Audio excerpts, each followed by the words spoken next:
이번 시간 강의는 너희를 위하여 보물을 하늘에 쌓아두라 라는 주제로 성경을 한번 살펴보고자 합니다.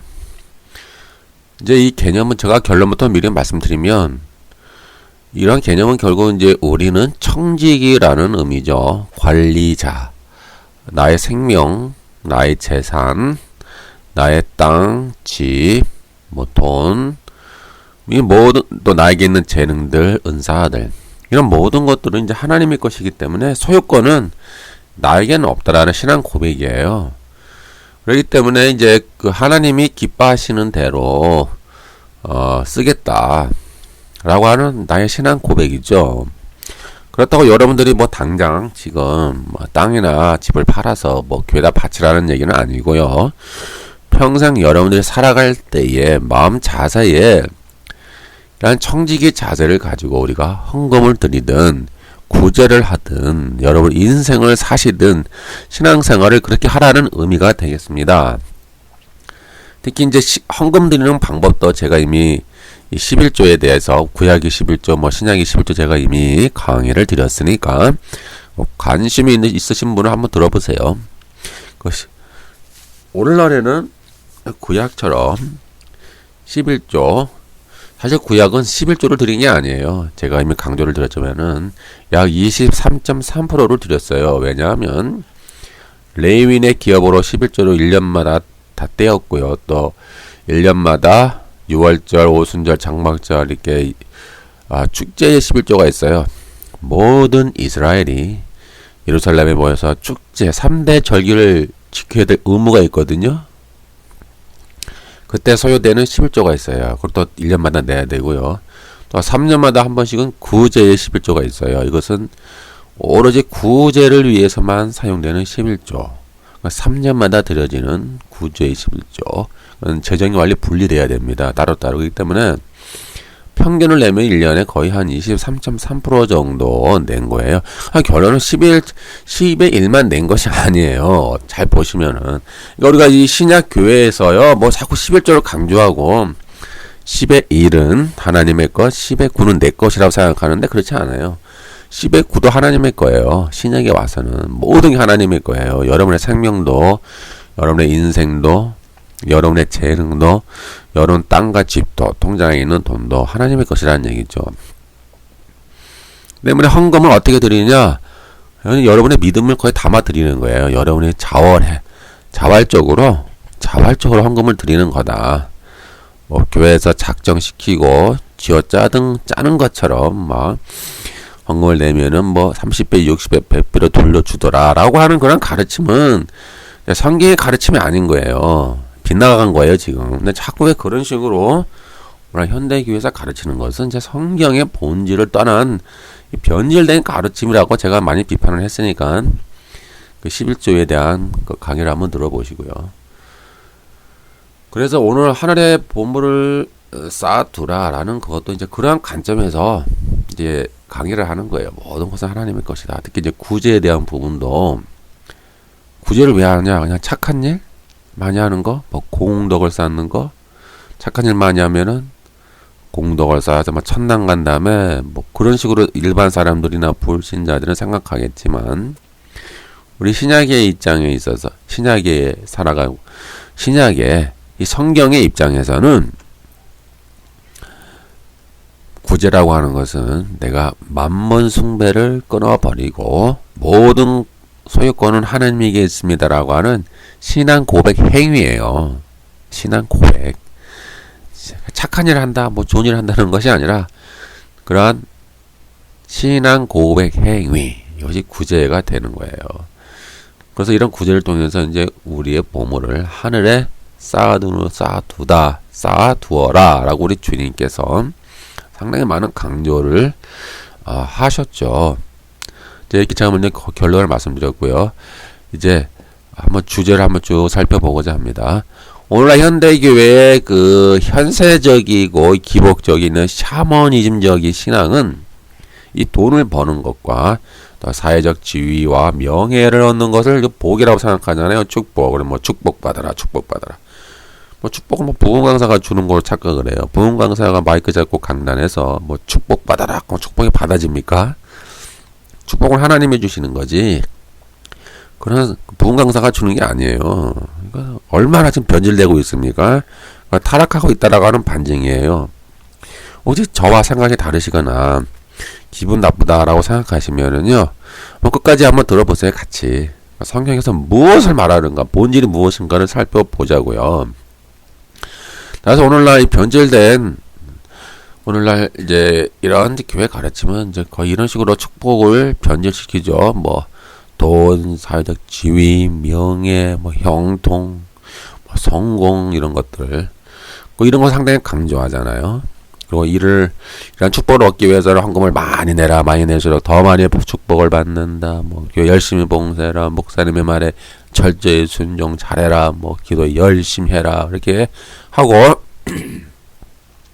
되게 신명기 28장 언약적 복을 많이 강조하잖아요. 근데 제가 이제 이미 신명기 28장 복에 대해서 이미 강의를 했으니까 한번 들어보세요.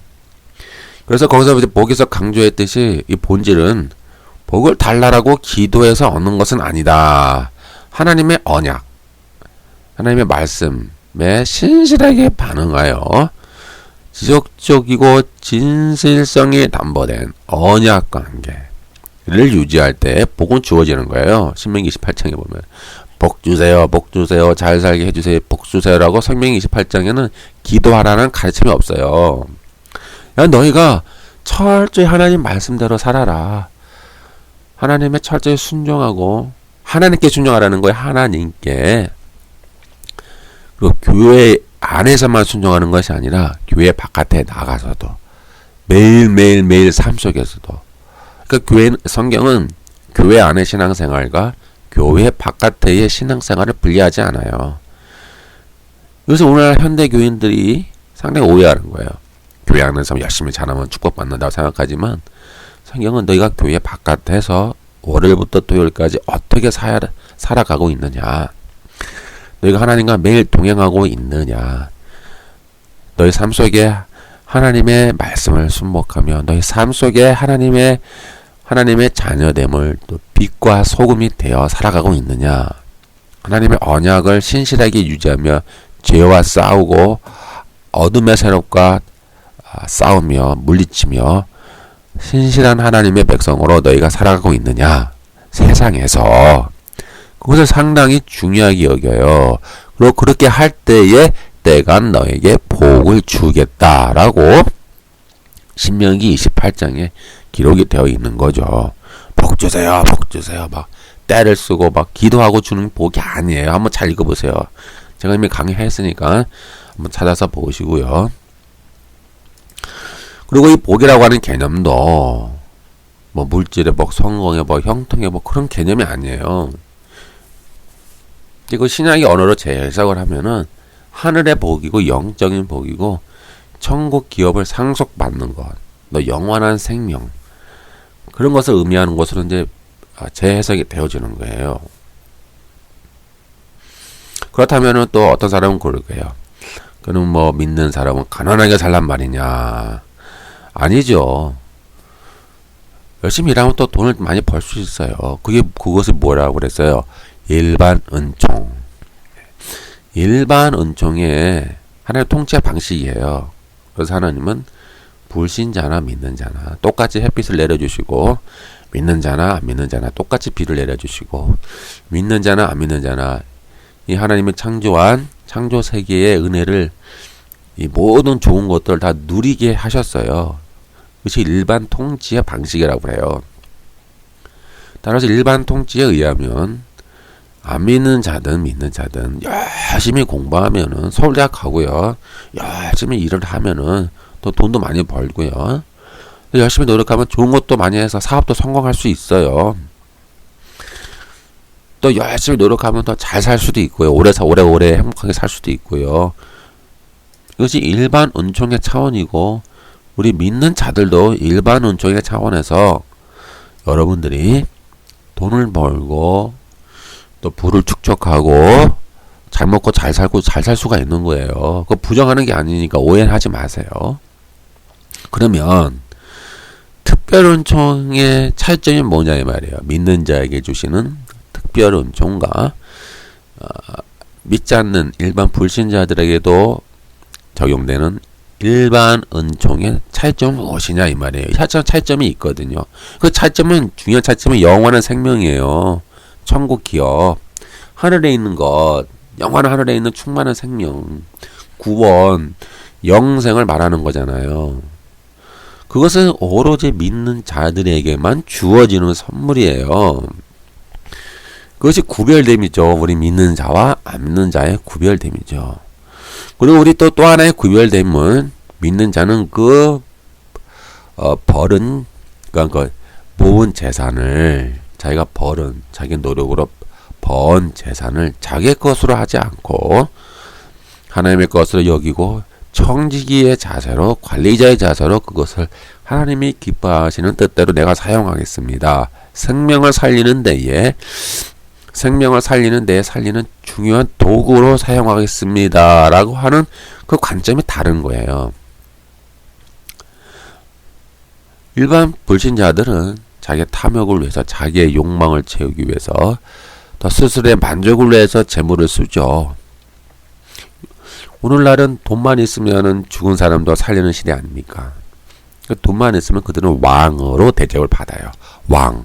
그러니 얼마나 행복합니까? 그들은 왕으로 살기 위해 돈을 모으는 자들이며 우리 믿는 자들은 하나님의 뜻대로 돈을 쓰기 위해서 돈을 모으는 거예요. 그 차이점이 있는 거예요. 이것이 믿는 자만의 차이점이에요.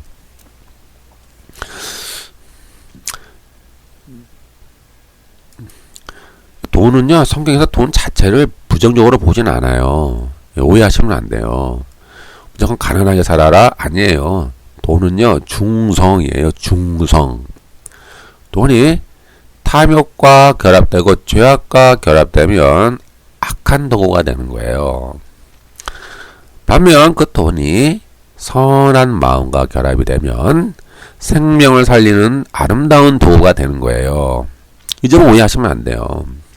성경은 이 후자를 강조하는 거예요.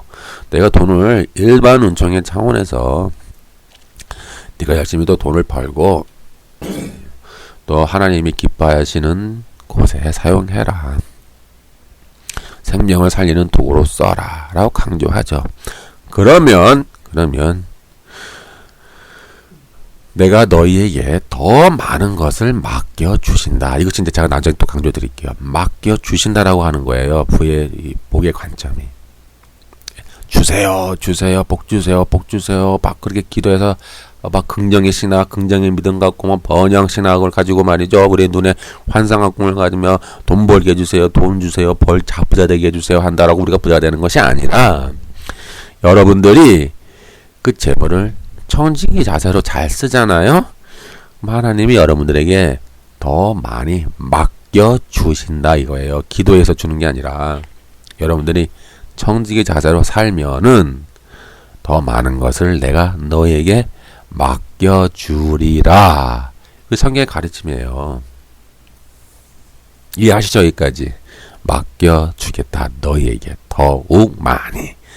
그러니 그걸 가지고 또 생명을 살리는 아름다운 도구로 써라. 그러면 하나님이 또 더 큰 것으로 또 다시 맡겨주겠다. 이건 선순환이 계속되는 거예요. 선순환이 계속 이루어지는 거죠. 그래서 재물은 아까 말씀드린 것처럼 일반 은총의 차원에서 우리 믿는 자든 불신자든 차별이 없고요. 열심히 일하면 다 벌 수 있고요. 열심히 공부하면 다 서울대학 가고요. 열심히 노력하면 다 좋은 직장 들어가고 그렇게 하는 거예요. 다만 이제 성경에서 성경에서 죄악으로 여기는 것은 부정한 저울, 부정한 추, 불공정한 거래, 불의와 부정에 바탕을 둔 비합리적 경제활동, 부패 커넥션, 검은 거래, 지하 경제, 사리사욕과 탐욕에 근거하여 사회적 약자에 대한 자비와 긍휼을 잃어간 경제활동. 이것이 뭐예요? 바알 자본주의죠. 오늘날의 바알 자본주의. 이런 것은 하나님의 심판과 정죄의 대상이 돼요.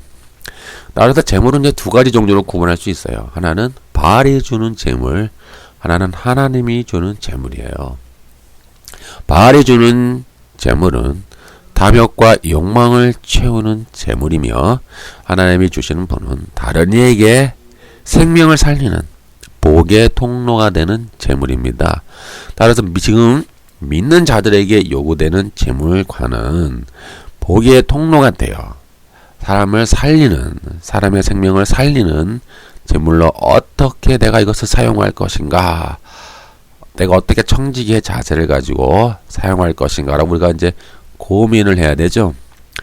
즉, 바알이 주는 재물은 생략이, 과정이 생략이 돼요. 과정이 중요하지 않아요. 수단과 방법을 가리지 않아요. 바알이 주는 재물은. 그리고 말씀의 지배를 받지 않아요. 그리고 지하경제, 비윤리적 방법, 비도덕적 방법을 동원해요. 사악한 방법, 하나님께서 원하지 않는 비윤리적인 방법, 악한 방법을 동원하죠. 그리고 강포와 불법과 불공정한 거래를 동원해요. 그리고 이들의 목적은 소유하는 거예요. 왜? 왕이 되니까.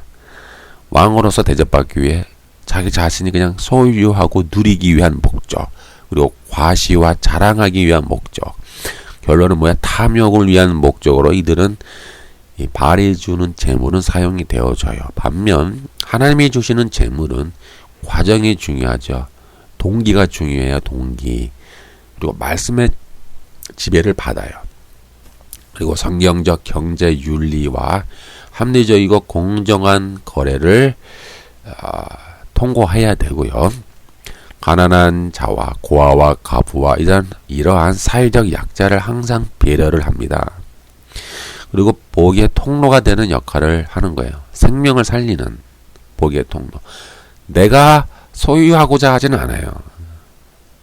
하나님께서 나에게 맡겨주신 청지기, 나는 관리자라는 자세를 가지고 복의 통로가 되는 역할을 하죠.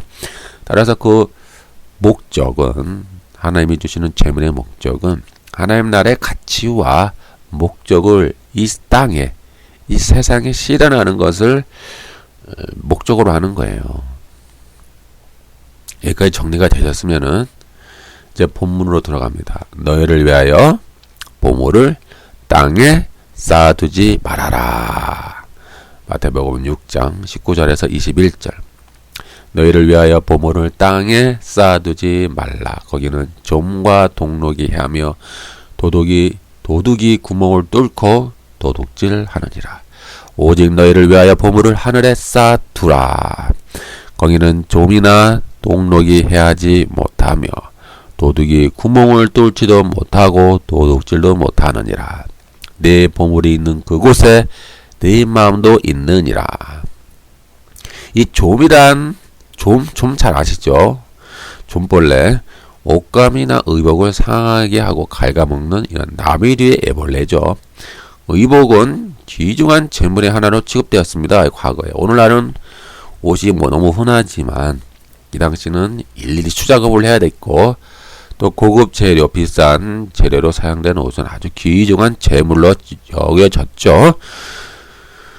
근데 이처럼 이제 보물을 해야 하는 첫 번째 요인으로 이제 좀이 등장을 했어요. 이 또 동록이 있어. 동록은 쇠붙이의 부식으로 생기는 녹을 말하는 것이고, 또 구멍을 뚫는 도적이란 독특한 표현은 이제 팔레스타인의 점터 벽돌 건축을 배경으로 하고 있죠. 즉 유대인의 집은 토벽으로 되어 있기 때문에 집안의 물건을 강탈하려는 도적들은 이제 흔히 벽에 구멍을 파고 침입하곤 했었습니다. 결국 본문 전체의 의미는 땅 위의 보물은 파괴적인 모든 세력에 의해 소멸된다라고 하는 뜻이죠. 결국 이 땅 위에 있는 재물은 영원하지가 않다라는 거예요. 언젠가는 누군가 가져간다. 지금은 내가 내 것인 줄 알고 기쁘죠 갖고 있으니까 여러분의 뭐 통장이나 은행이나 아니면 금고에 많은 보물이 쌓여 있을지도 몰라요.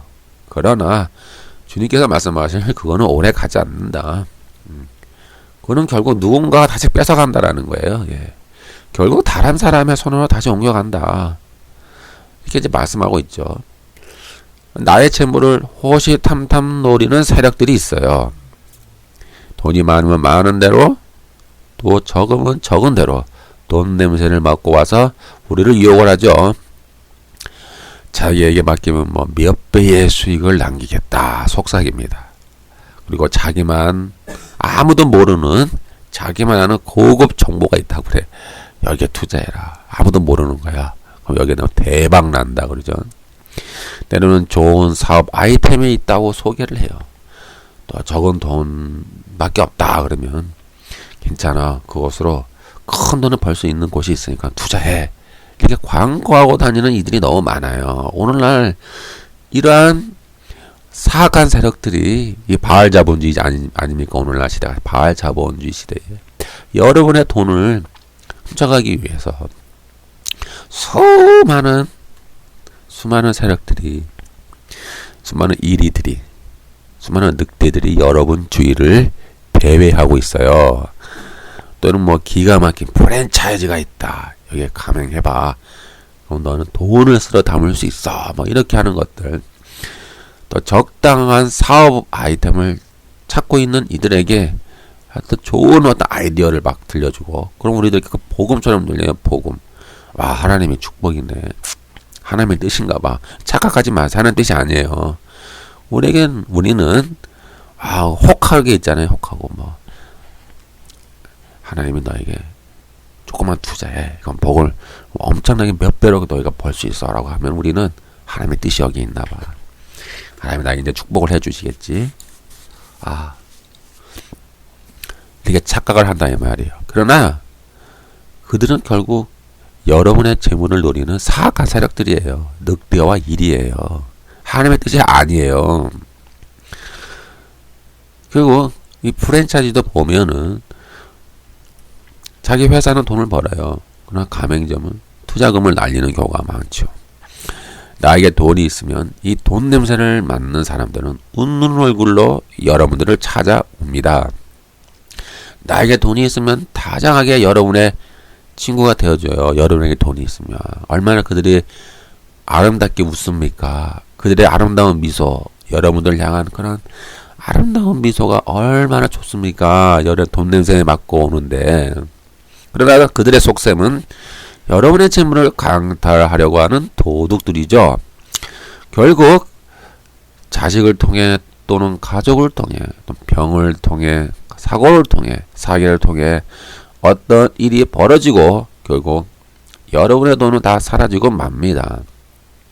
그래서 주님은 우리에게 가장 안전한 투자처를 우리에게 소개해주고 있습니다. 주님만이 우리에게 진정한 투자처, 투자할 아주 좋은 곳을 우리에게 소개시켜주고 계시는 거예요. 그래서 주님은 누가복음 12장 33절에 보면 너의 소유를 팔아 구제하여 낡아지지 아니하는 배낭을 만들어라. 하늘에 둔바 다함이 없는 보물이니 거기는 도둑도 가까이 하는 일이 없고 좀도 먹는 일이 없느니라. 즉 여러분들이 갖고 있는 그 돈을 생명을 살리는 데 쓰라는 얘기예요. 어려운 분들, 또 힘들어하는 분들, 또 고통당하는 분들을 위해서 여러분들이 그 돈을 쓰면은 여러분들이 하늘에 천국 은행에 여러분들의 재물을 저축하는 것과 같다라고 주님이 강조하고 계시죠. 누가복음에 의하면 나를 위해 하늘에 보물을 쌓아두는 방법은 구제. 이 구제 대상은 아주 신자와 불신자를 가리지 않고 이 경제적인 도움이 필요한 우리 사회의 약자들을 말합니다. 수많은 약자들, 고통당하는 자들이 있어요. 힘들어하는 자들이 있죠. 우리가 그들의 모든 필요를 다 채울 수는 없어요. 왜요? 내가 가지고 있는 것도 한계가 있잖아요. 다 한 번에 다 팔아서 다 줄 수는 없잖아요. 하지만 여러분들이 그들의 관심을 지속적으로 갖고 지속적으로 그들을 돌보라 이 말이에요. 돌보고 그들의 필요를 여러분들이 조금씩이나마 여러분들의 그들의 필요를 채워주고 그들의 관심을 갖고 그들을 살리는 아름다운 도구로 재물을 사용하라 라고 주님이 요구하고 계시는 것이죠. 재물 자체는 악하지 않습니다. 그건 중성입니다. 그러나 그 재물이 탐욕과 욕망과 결합하면 불의의 재물, 즉 만몬이 됩니다. 그래서 불의의 재물이 나를 사로잡아 탐욕과 욕망으로 이끌어 나를 사망으로 가기 때문에 주님은 그 불의의 재물로 친구를 사귀어라 라고 강조하셨죠. 제가 이제 이미 불의한 청지기 비유에서 강의했으니까 한번 들어보세요.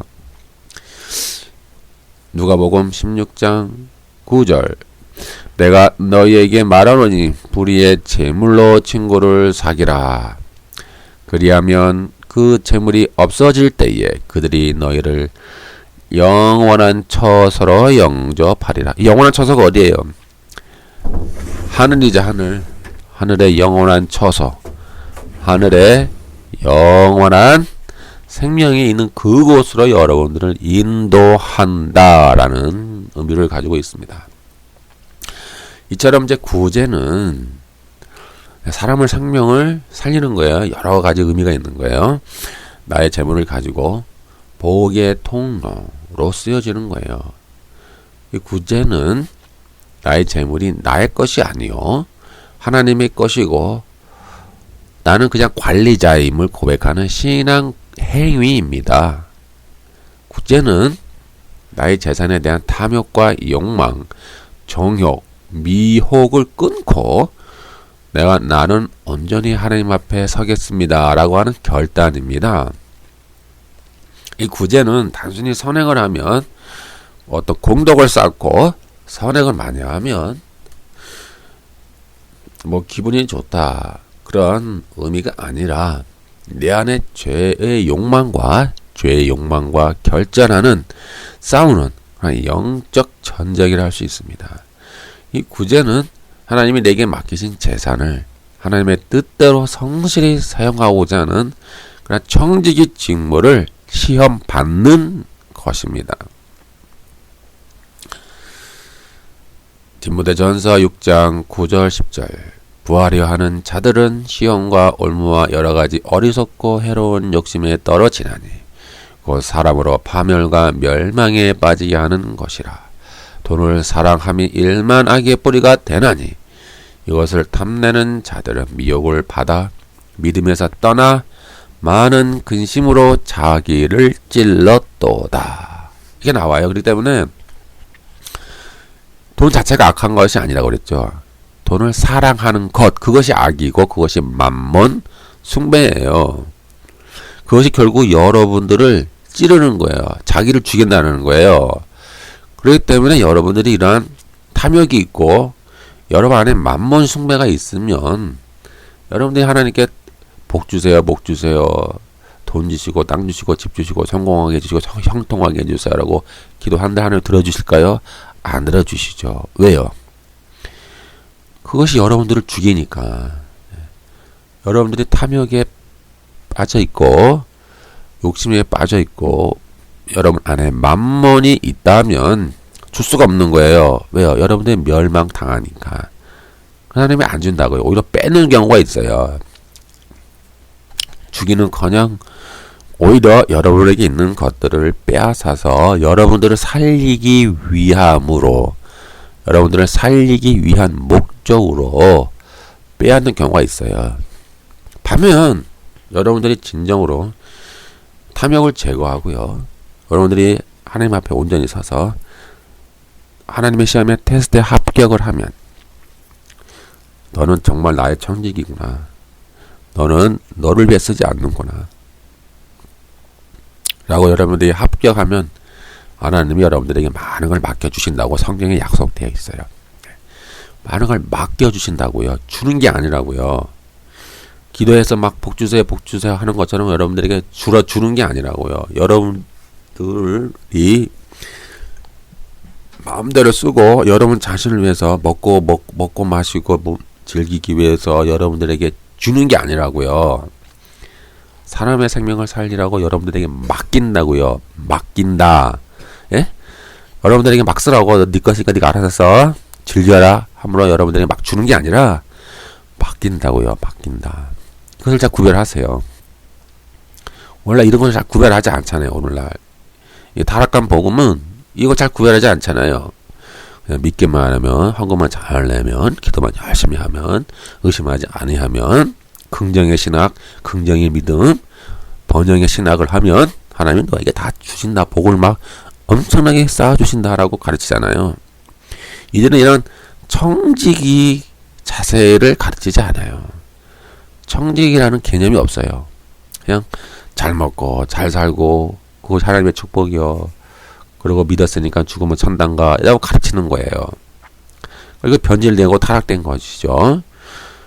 사실 결론 내리면 여러분들이 마음속에 탐욕을 완전히 제거하고 여러분 안에 만몬 숭배가 완전히 제거가 되고 여러분들이 철저히 청지기 자세로 하나님 앞에 바로 서면 하나님 여러분들에게 많은 것으로 맡겨주세요. 맡겨주신다고요. 위임해 주십니다. 많은 생명을 더 살리라고. 많은 생명을 더 살리라고 더 맡겨주시고 여러분 그래가지고 더 많은 사람을 또 살리고 하나님이 더욱 더 많은 것을 또 맡기시고 이런 선순환의 과정에 여러분은 들어가게 됩니다. 그것이 성경에서 말하는 본질이에요. 그러므로 주님은 이러한 어떤 구제 가운데서 또 중요한 말씀을 하나 하셨어요. 눈은 몸의 등불이니. 눈은 몸의 등불이니. 그러므로 내 눈이 성하면 온몸이 밝을 것이요 라는 말씀하셨어요. 잘 이해가 안 되는 구절이거든요. 눈은 몸의 등불? 이게 무슨 말이지? 내 눈이 성하면 내 온몸이 밝을 것이요. 이것은 무슨 말이야? 마태복음 6장 22절에 있죠. 과연 이 의미는 무엇일까요? 여기에 그 눈은 몸의 등불이니 의 의미는 육신의 눈이 빛으로 인하는 안내자, 곧 등불이기 때문입니다. 내 눈이. 이 육신의 눈이 빛으로 우리를 빛 가운데로 인도하는 안내자가 되잖아요. 램프가 된다 이 말이야. 등불이 되기 때문에 내 눈이 성하면 이라는 말의 의미는 명확한 또 순수한 건강한 눈을 가리키고 마음에 한 가지 일에 집중하고 있는 또는 어떤 영혼의 관찰력, 이 참된 보물을 볼 수 있는 그런 눈을 의미하는 거예요. 주님께서는 이렇게 성한 눈과 나쁜 눈을 은유적 표현으로 사용하고 있는 것은 확실히 눈을 현혹시키는 것이 이 땅의 보물이기 때문에 그렇습니다. 이런 보건대의 눈은 영적 통찰력을 상징하는 거예요. 예, 눈이 몸의 등불이다. 내 눈이 성하며 여기서 말하는 눈이라고 하는 것은 영적 통찰력. 예. 즉 좋은 눈은 영적 통찰력을 가지고 우리의 육신을 진리의 빛 가운데로 인도하는 안내자 역할을 하는 거예요. 그리고 하늘에 있는 보물을 볼 줄 아는 영적 눈, 또 믿음의 눈이 되는 거예요. 때문에 내 눈이 성하면 내 온몸이 밝아지는 거예요. 여기까지 이해가 되시죠? 다시요. 눈은 영적 통찰력을 상징을 하는 거예요. 육신의 눈만 의미하는 게 아니라. 그래서 이 좋은 눈은 영적 통찰력인데 이런 영적 통찰력을 가지고 우리를 저 생명의 빛 가운데로 진리의 빛 가운데로 우리를 인도하는 안내자의 역할을 한다는 거예요. 그래서 눈에 보이지 않는 저 하늘에 있는 보물 눈에 보이지 않잖아요. 그렇죠. 그것을 이 좋은 눈은 본다라는 거예요. 왜요? 영적 통찰력이 있으니까. 하늘에 있는 그 보이지 않는 그런 보물을 볼 줄 알아요. 그리고 볼 줄 아는 또 믿음의 눈이에요. 영적인 눈, 믿음의 눈이에요. 이 육신의 눈으로 볼 수는 없는 영적인 눈으로만 볼 수 있는 믿음의 눈으로만 볼 수 있는 영적 통찰력이 바로 좋은 눈이에요. 그래서 네가 좋은 눈을 가져라 그 말이야. 네가 영적 통찰력을 갖고 있어라. 믿음의 눈을 가져라 이 말이에요. 믿음의 눈을 가져라. 그러면 네 온몸이 밝아질 것이다. 너를 저 영원한 진리 가운데 생명 가운데 너희를 인도할 것이다 라고 말씀이죠. 반면 나쁜 눈은 하늘에 있는 보물을 볼 줄 몰라요. 탐욕과 욕망의 지배를 받는 이 불신앙의 눈이기 때문에 땅에 있는 것만 봐요. 계속 땅의 것만 추구하죠. 네, 나쁜 눈은 땅의 것만 추구하고 하늘의 것을 추구하지 못해요. 하늘의 것을 보지 못하는 거예요. 그래서 눈이 나쁘면 우리 온몸이 어두워지고 죄악과 절망과 어둠의 가운데 거하는 거예요. 마태복음 6장 23절 눈이 나쁘면 온몸이 어두울 것이니 그러므로 내게 있는 빛이 어두우면 그 어둠이 얼마나 더하겠느냐. 여기서 주님은 이제 유역을 하면 이거예요. 좋은 눈은 영적 통찰력을 가지고 있는 눈. 그래서 하늘에 있는 보물을 볼 줄 아는 눈. 나쁜 눈은 탐욕의 지배를 받는 눈. 이 땅의 것만 추구하는 눈. 하늘의 것을 볼 줄 모르는 그런 어두운 눈이에요. 이게 장님이죠. 하늘의 것을 볼 줄은 몰라요. 땅의 것만 계속 추구하고 다니는 눈이에요. 그러면 결론은 어떻게 돼요? 내 온몸이 어두워질 것이다 라고 말씀하고 있는 거죠.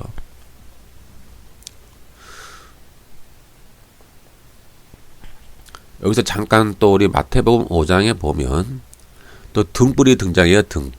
등불은 너의 빛이고 너의 착한 행실이다 라는 말씀이 있어요. 마태복음 5장 15절 16절 잠깐 볼까요? 왜냐하면 또 이렇게 비슷하게 또 연관이 되니까. 예, 마태복음 6장에 있는 그 눈, 온전한 눈과 또 마태복음 5장에 있는 15절 16절에 보면 또 등불이 등장하거든요. 사람이 등불을 켜서 말 아래에 두지 아니하고 등경 위에 두나니 이러므로 집안 모든 사람에게 비치느니라. 이같이 너희 빛이 사람 앞에 비치게 하여 그들로 너희 착한 행실을 보고 하늘에 계신 너희 아버지께 영광을 돌리게 하라. 이렇게 보면은 여기서 등불은 우리의 빛이에요. 우리 안에 있는 빛인데 착한 행실을 말하고 있는 거예요. 예. 우리의 착한 행실이 등불인데 그 너희 빛을 이 세상에 밝게 비추게 하라 이거예요. 너희 착한 행실을 가지고 세상에 비춰라 이 말이에요. 행위권이 아니죠. 자꾸 이게 이 근본주의자들은 행위권에 너무 히스테리가 있어가지고 착한 행실을 하면은 뭐 행위권 아니야. 근데 그것이 아니라니까요. 성경의 말씀을 자꾸 보셔야 돼요. 예수님이 하시는 말씀을. 이 이신칭의와 이 착한 행실, 이 삶의 열매, 믿음의 열매는 분리되지 않아요. 하나로 가는 거예요. 자꾸 분리시키는지는 이해가 안 가는데 구원도 마찬가지예요. 분리되지 않아요. 구원은 하나로 돼서 가는 거예요. 그래서 보면은 결론은 이거예요. 등불은 너의 빛이고 너의 착한 행실인데 따라서 눈은 몸의 등불이니 그러므로 내 눈이 성하면 온몸이 밝을 것이오 라는 구절을 이제 의역을 한번 해볼게요. 의역. 하늘의 보물을 볼 수 있는 영적 통찰력은 너의 몸의 착한 행실로 인도하기 때문에 온전한 영적 통찰력을 가지고 있으면 너희 빛이 가득하여 착한 행실로 결실을 맺을 것이다. 제가 이제 결합을 시킨 거예요. 그러니까 마태복음 6장 22, 23절과 마태복음 5장 15, 16절을 제가 결합을 시켰어요. 왜냐면 이제 빛이 나오니까 빛과 눈이 나오니까는 또 눈은 몸의 등불이 나오잖아요. 또 마태복음 5장에도 등불이 나오니까 결합을 시킨 거예요. 다시 제가 정리할게요. 결합시키면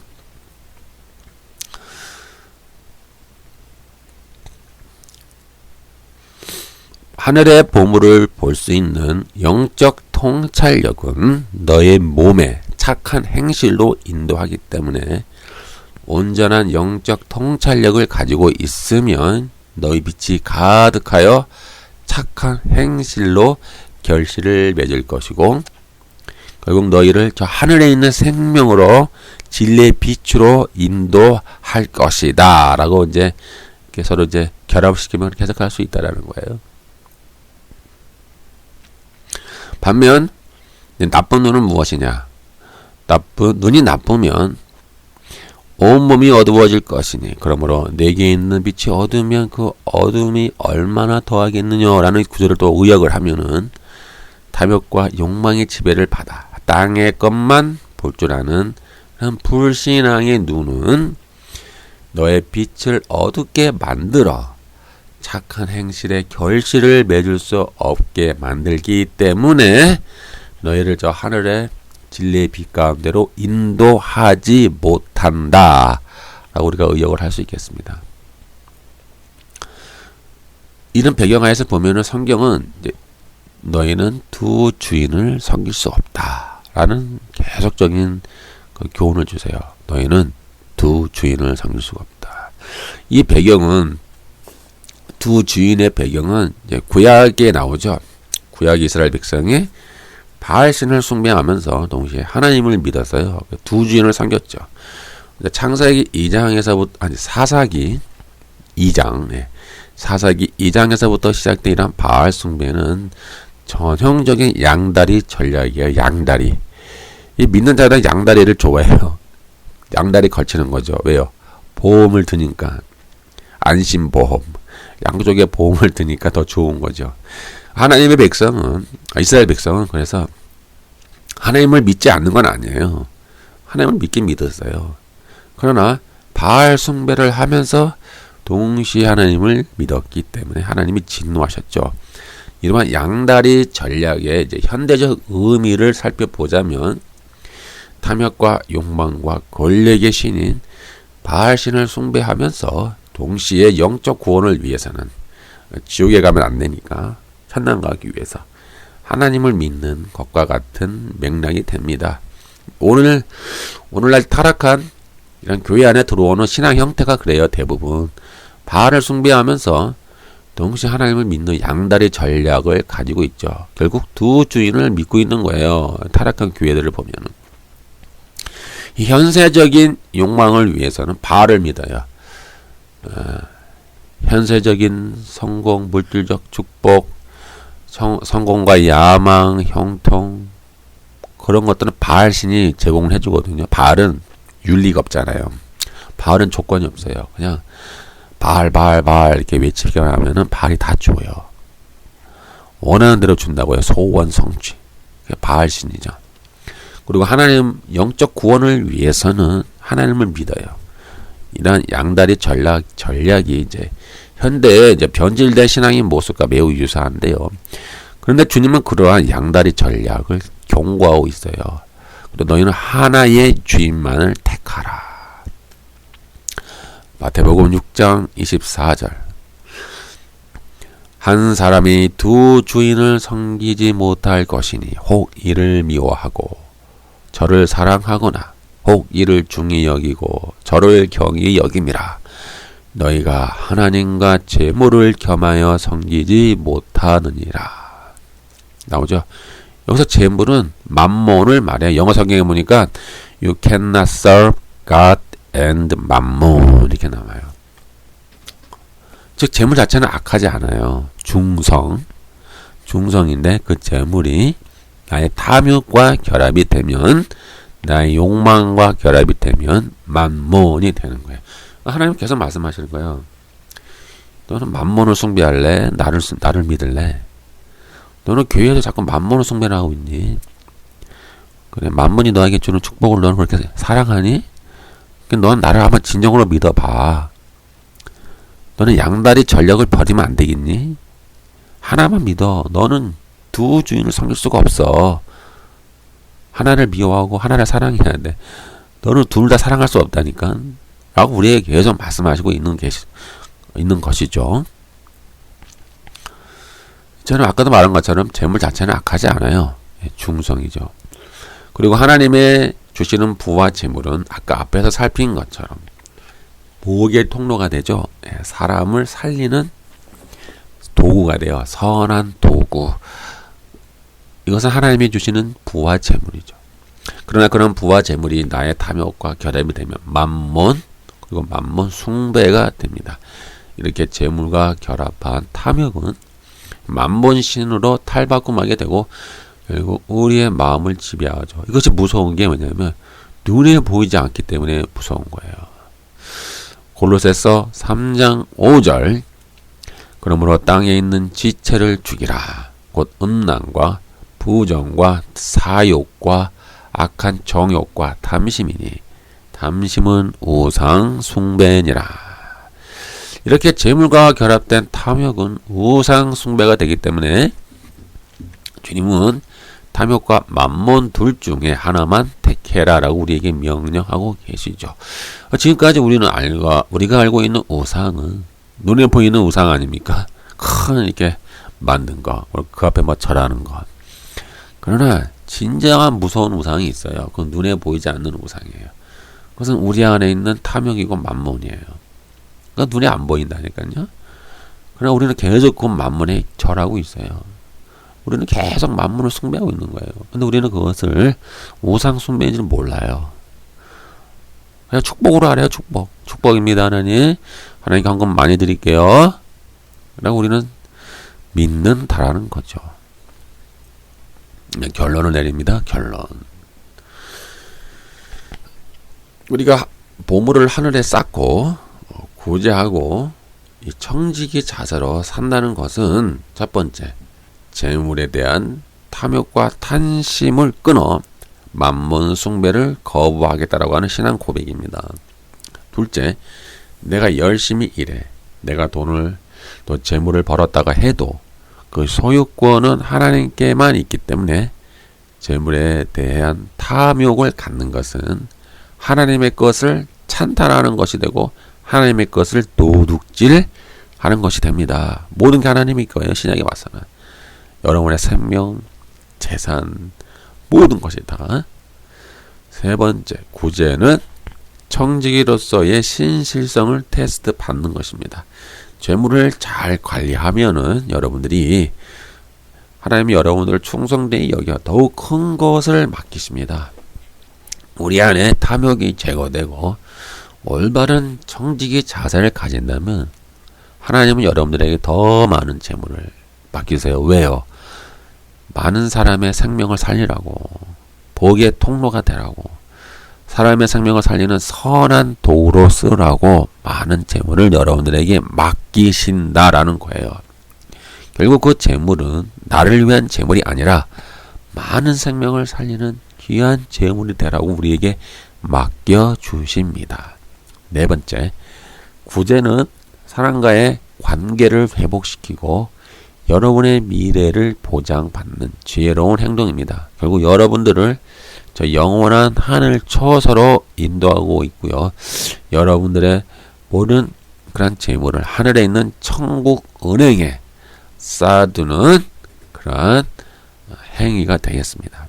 다섯 번째, 구제는 사람의 생명이 그 소유에 넉넉한데 있지 않음을 믿고 탐욕을 물리치는 신앙 행위입니다. 누가복음 12장 15절 저에게 이르시되 상가 모든 탐심을 물리치라. 사람의 생명이 그 소유에 넉넉한데 있지 아니하니라 하시고. 결국 주님의 결론은 이거예요. 탐욕을 버려서 불의의 재물로, 선한 재물로, 불의의 재물을 가지고 선한 재물로 용도 변경을 하여라. 그리고 하늘에 너희의 보물을 쌓아 두어라 라고 우리가 정리할 수 있겠습니다.